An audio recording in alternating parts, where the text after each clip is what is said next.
আসসালামু আলাইকুম। বাংলাদেশের হ্যাট্রিক প্রধানমন্ত্রী, যিনি ৩ বার প্রধানমন্ত্রী ছিলেন এবং একাধারে হ্যাট্রিক করেছেন। ওয়াহেদ তিনিন তালাতা। এই যে উনি হ্যাট্রিক করলেন প্রধানমন্ত্রী হিসাবে, এটা বাংলাদেশে একটা ইতিহাস হয়ে থাকবে। উনি যেভাবেই হোক না কেন ৩ বার কিন্তু বাংলাদেশের প্রধানমন্ত্রী ছিলেন। এটা কি আপনি অস্বীকার করতে পারবেন?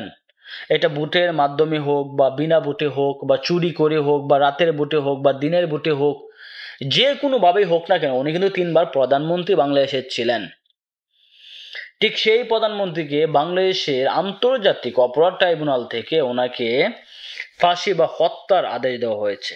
কারণ জুলাই আগস্টে উনি গণহত্যা, মানবতা বিরোধী অপরাধে গণহত্যা মামলার আসামি ছিলেন। ওনার নির্দেশে বাংলাদেশে অনেক বেশি সাধারণ মানুষ থেকে শুরু করে ছাত্র জনতাকে হত্যা করা হয়। সেই হত্যার যে মামলা চলতেছিল, এই মামলার রায় আসে, ওনাকে মৃত্যুদণ্ডের আদেশ দেয় আন্তর্জাতিক অপরাধ ট্রাইব্যুনাল। ওনার ছেলে সজীব অজীব জয় কিছুদিন পর পর সোশ্যাল মিডিয়ায় আসে, একটু লাড়া দেয়, একটু কুচা দেয়, একটু উস্কানি দেয়। ঠিক আবার সেই উস্কানিটা দিয়েছে। আবার উনি বলেছেন, ভারতের প্রধানমন্ত্রী নরেন্দ্র মোদী স্যারকে বলেছেন, আমি স্যার বলে সম্বোধন করতেছি যেহেতু সজীব অজীব জয় স্যার বলেছেন, অবশ্যই রেসপেক্ট করা উচিত যে কোনো দেশের প্রধানমন্ত্রীকে। তো নরেন্দ্র মোদীকে উনি আন্তরিকভাবে কৃতজ্ঞ এবং অনেকে পার্সোনালি থ্যাংক ইউ বলেছেন যে সঠিক সময়ে ওনার আম্মুকে যে ভারত আশ্রয় দেওয়ার জন্য বা জায়গা দেওয়ার জন্য। যদি এই মুহূর্তে শেখ হাসিনাকে ভারত আশ্রয় না দেয়, তাহলে বিশ্বের কোথাও উনি আশ্রয় পায় নাই। সজীব জয়ের কথা হচ্ছে, তার আম্মুকে তারা পরিকল্পনাভাবে প্ল্যানভাবে তারা মেরে ফেলতো, ঠিক যদি তার আম্মু এই মুহূর্তে দেশ ছেড়ে না পালায়।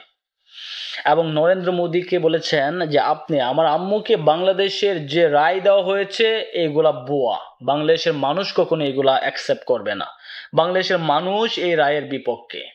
কারণ কোনো একটা সরকার ক্ষমতা না থাকায়, একটা অন্তর্বর্তীকালী সরকারের আমলে আপনি কিভাবে এরকম একটা আন্তর্জাতিক অপরাধ ট্রাইব্যুনাল গঠন করে এবং যারা আগে থেকে এই আদালতের যারা বিচারক ছিলেন তাদেরকে আপনি বহিষ্কার করে নতুন বিচারক আপনি বসিয়ে আপনার মন গড়া একটা রায় দিবেন, আর এই রায়ে আপনি ৩ বারের প্রধানমন্ত্রী যিনি এই দেশটাকে গভীর থেকে পাহাড় করেছেন এবং এত মডার্ন করে তুলেছেন, আপনি তাকে ফাঁসির রায় দিবেন?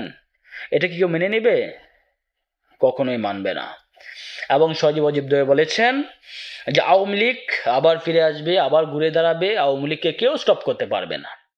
কিন্তু ভাইও, আওয়ামী লীগের সেই নৌকার মাঝির যে বইটা ধরবে, এটা কে ধরবে? নৌকার মাঝি কি হবে? কারণ শেখ হাসিনা ম্যাডামের দ্বারা তো সম্ভব না আবার সেই বইটা চালানো, কারণ উনি ফিজিক্যালি ফিট নেই এবং উনি এখন অবস্থা খারাপের দিকে আছেন। তাহলে এই নৌকার মাঝি কি হবে? ঠিক আছে, এটা নিয়ে আমরা পরে আলোচনা করব। এবং সজীব অজীব জয় কেন ভারতকে সতর্ক করেছেন? সজীব অজীব জয় ক্লিয়ার বলেছে, বাংলাদেশের জঙ্গি যে এখন একটা আস্তানা তৈরি হয়েছে, এই আস্তানার সাথে দিল্লি যে লালকেল্লার সামনে যে বোমা বিস্ফোরণ হয়েছে, এটার সাথে বাংলাদেশের লিঙ্ক বা সম্পর্ক আছে।